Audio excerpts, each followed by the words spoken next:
अगर डॉक्टर ने आपको ये बताया है कि आपको पीसीओडी है तो घबराने की बिल्कुल भी जरूरत नहीं। लेकिन आपने एक गलती हरगिज नहीं करनी, और वो गलती ये है कि पीसीओडी को कंट्रोल में रखने के लिए सिर्फ आपने मेडिसिन के सहारे नहीं रहना।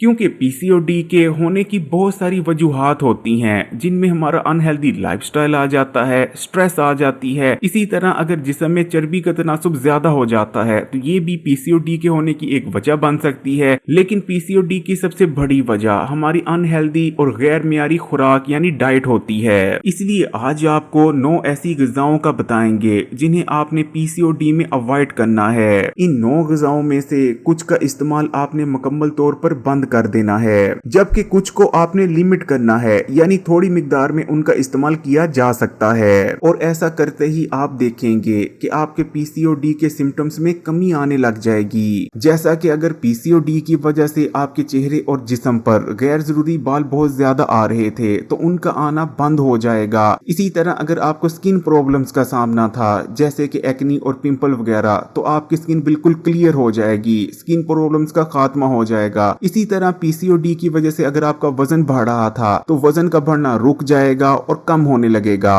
Number 1, caffeine. कैफीन चाय में भी मौजूद होती है, जबकि कॉफी में बहुत ज्यादा मिकदार में कैफीन पाई जाती है। आपने कैफीन को लेना बिल्कुल बंद नहीं करना, लेकिन कैफीन की मिकदार को लिमिटेड जरूर कर देना है। क्योंकि जब भी बहुत ज्यादा मिकदार में कैफीन आपकी बॉडी में जाती है तो आपकी बॉडी में एस्ट्रोजन हार्मोन्स के लेवल को बढ़ा देती है, जिसकी वजह से आपकी बॉडी में हार्मोनल इम्बैलेंस मजीद खराब हो जाता है। इसलिए कोशिश करें कि कॉफी का इस्तेमाल बिल्कुल बंद कर दें, क्योंकि कॉफी के अंदर बहुत ज्यादा मिकदार में कैफीन पाई जाती है। कॉफी की जगह आप चाय का इस्तेमाल कर सकते हैं, लेकिन चाय को भी आपने बहुत ज्यादा इस्तेमाल नहीं करना। 2 कप से ज्यादा एक दिन में आपने चाय इस्तेमाल नहीं करनी। Number 2, gluten. जितने भी ग्लूटन रिच फूड्स हैं उनका जीआई यानी ग्लाइसेमिक इंडेक्स बहुत ज्यादा होता है, यानी उनको इस्तेमाल करने के बाद बहुत तेजी से आपके खून में शुगर का लेवल बढ़ता है। खून में बढ़े हुए शुगर के लेवल की वजह से आपकी बॉडी में मजीद हार्मोनल इम्बैलेंस खराब हो जाता है। इसलिए ऐसी तमाम ग़िज़ाएं जिनमें ग्लूटन मौजूद हैं उनको कम मिकदार में लेने की कोशिश करें। ग्लूटन का मेन सोर्स गंदम है, इसलिए गंदम से बनी जितनी भी अशिया हैं, जैसे कि रोटी, पराठा या ब्रेड, इन तमाम में ग्लूटन मौजूद होता है। आपने रोटी को इस्तेमाल करना बिल्कुल बंद नहीं कर देना, लेकिन कोशिश करें कि रोटी की इंटेक कम करें। जैसे कि नाश्ते में आप जौ का दलिया ले सकते हैं, जौ में बिल्कुल भी ग्लूटन मौजूद नहीं होता। इसी तरह दोपहर के वक्त आप गंदम की एक रोटी इस्तेमाल कर सकते हैं। इसी तरह रात के वक्त आप चावल इस्तेमाल कर सकते हैं या जौ की रोटी बनाकर इस्तेमाल कर सकते हैं। अगर आप जौ के आटे की रोटी बनाते हैं तो वो बिल्कुल टेस्ट में वैसी ही होती है जैसे कि गंदम की रोटी, लेकिन जौ की रोटी ज्यादा हेल्दी होती है, न्यूट्रिशन से भरपूर होती है, और सबसे बढ़कर जौ की रोटी में ग्लूटन भी मौजूद नहीं होता।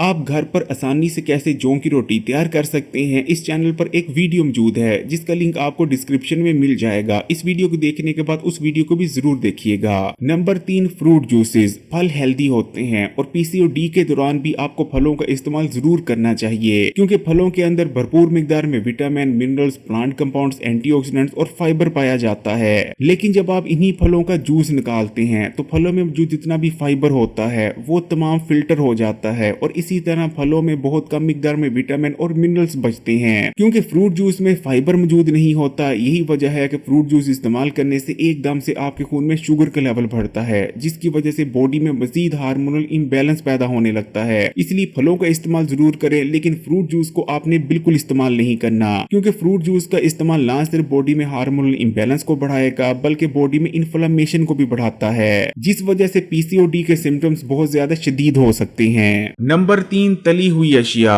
डीप फ्राई हुई खुराक के अंदर बहुत ज्यादा मिकदार में अनहेल्दी, सैचुरेटेड और ट्रांस फैट्स मौजूद होते हैं, जिनकी वजह से ना सिर्फ बेहद तेजी से आपका वजन बढ़ना शुरू हो जाता है बल्कि इन ग़िज़ाओं के इस्तेमाल से आपके खून में शुगर का लेवल भी हाई रहता है। इसी तरह तली हुई ग़िज़ाओं के इस्तेमाल से आपको गैस्ट्रिक इश्यूज का भी सामना करना पड़ता है और ब्लोटिंग भी रहना शुरू हो जाती है। तली हुई ग़िज़ाओं का इस्तेमाल किसी भी दूसरी ग़िज़ा के मुकाबले में सबसे ज्यादा बॉडी में इन्फ्लेमेशन को बढ़ाता है, जिस वजह से पीसीओडी के सिम्टम्स बहुत ज्यादा संगीन हो जाते हैं। इसलिए कोशिश करें कि तली हुई ग़िज़ाओं का इस्तेमाल ना करें, और अगर करना भी हो तो महीने में एक आधी बार ही करें। Number 4, red meat. अगर आप बहुत ज्यादा बड़े गोश्त या रेड मीट का इस्तेमाल करते हैं तो इससे आपकी बॉडी में प्रोजेस्टेरोन हार्मोन्स के लेवल में कमी आ सकती है। है। प्रोजेस्टेरोन बहुत जरूरी हार्मोन है, ये माहाना पीरियड्स के साइकिल्स को रेगुलेट करता है और हमल ठहर जाए इसके लिए भी जरूरी होता है। इसी तरह बॉडी में इस हार्मोन की कमी हो जाने पर बॉडी में बहुत ज्यादा इन्फ्लेमेशन पैदा हो जाती है। इसके अलावा रेड मीट के अंदर नुकसानदेह फैट्स भी मौजूद होते हैं, इसलिए कोशिश करें कि रेड मीट और बड़े गोश्त का इस्तेमाल बिल्कुल छोड़ दें और इनकी जगह आप मछली या मुर्गी को इस्तेमाल कर सकते हैं। नंबर 5, पैकेट स्नैक्स और खासकर चिप्स। आजकल लोग पैकेट्स में मिलने वाले स्नैक्स और खासकर चिप्स को बहुत शौक से खाते हैं, लेकिन ये पैकेट स्नैक्स और खासकर चिप्स आपकी सेहत के लिए बहुत ही नुकसानदेह हैं और खासकर अगर आपको पीसीओडी है तब तो ये आपके लिए जहर की हैसियत रखते हैं, क्योंकि चिप्स को आलू से तैयार किया जाता है, इसलिए इसके इस्तेमाल से बहुत तेजी से आपके खून में शुगर का लेवल बढ़ता है। चिप्स के अंदर ऑयल्स भी मौजूद होते हैं जो कि बॉडी में इन्फ्लेमेशन को बढ़ाते हैं और जो फ्लेवर्स इसमें इस्तेमाल किए जाते हैं वो भी आपकी बॉडी में हार्मोनल इम्बैलेंस को मजीद बिगाड़ते हैं। Number 6, high fat dairy. भैंस के दूध में न्यूट्रिशन भी बहुत ज्यादा पाई जाती है, लेकिन फैट्स भी बहुत ज्यादा मौजूद होते हैं। यही वजह है कि भैंस के दूध में मलाई बहुत ज्यादा आती है। लोग चाय बनाने और दीगर स्वीट डिशेस के लिए भैंस का दूध बहुत ज्यादा पसंद करते हैं और शौक से भैंस का दूध पिया जाता है, लेकिन भैंस के दूध में क्योंकि बहुत ज्यादा फैट्स यानी चिकनाई मौजूद होती है, इसलिए भैंस का दूध इस्तेमाल करने से आपकी बॉडी में एंड्रोजन हार्मोन्स का लेवल बढ़ता है जो कि पीसीओडी के सिम्टम्स को मजीद बिगाड़ देता है। इसी तरह ज्यादातर ग्वाले भैंस से ज्यादा दूध हासिल करने के लिए भैंसों को हार्मोन्स के इंजेक्शन लगाते हैं। इंजेक्शन के जरिए जो हार्मोन भैंस को दिए जाते हैं वो भैंस के दूध में शामिल होकर हमारे जिस्मों में पहुंच जाते हैं, जो कि न सिर्फ ख्वातीन में ब्रेस्ट कैंसर की सबसे बड़ी वजह बनते हैं बल्कि इनकी वजह से पीसीओडी के सिम्टम्स भी बहुत ज्यादा बढ़ जाते हैं। इसलिए कोशिश करें कि भैंस के दूध की बजाय गाय का दूध इस्तेमाल करें। Number 8, bakery items. जितनी भी बेकरी की अशिया होती हैं उनको मैदे, चीनी और घी से तैयार किया जाता है, इसलिए उनके इस्तेमाल से न सिर्फ आपको बहुत ज्यादा कैलोरीज हासिल होती हैं बल्कि उनको खाने से एकदम से खून में शुगर का लेवल बढ़ जाता है। बेकरी की अशिया के इस्तेमाल से न सिर्फ आपका वजन बढ़ता है बल्कि पीसीओडी के सिम्टम्स भी मजीद शदीद हो जाते हैं, इसलिए आपने कोशिश करनी है कि बेकरी की आइटम्स का भी इस्तेमाल ना करें। Number 9, starchy foods. ऐसी तमाम ग़िज़ाएं जिनमें स्टार्च मौजूद होता है जैसे कि आलू, सफेद चावल। जब आप इनको इस्तेमाल करते हैं तो इनके इस्तेमाल से भी आपके खून में बहुत तेजी से शुगर का लेवल बढ़ता है जो कि बॉडी में मजीद हार्मोनल इम्बैलेंस को बिगाड़ता है। इसलिए कोशिश करें कि स्टार्ची फूड्स को भी कम से कम इस्तेमाल करें। सफेद चावलों को हमेशा उबाल कर इस्तेमाल करें ताकि उनका स्टार्च निकल जाए, और इसी तरह जब भी सफेद चावलों को इस्तेमाल करें उसके साथ सैलेड या दाल वगैरह ज्यादा मिकदार में इस्तेमाल करने की कोशिश करें। अगर वीडियो अच्छी लगी तो कमेंट्स में माशाल्लाह या सुभान अल्लाह जरूर लिखिएगा और मजीद वीडियोस के लिए Hakeem Ali health and beauty tips को सब्सक्राइब कर घंटी के आइकन को दबा दें और ऑल नोटिफिकेशन को सिलेक्ट कर लीजिएगा।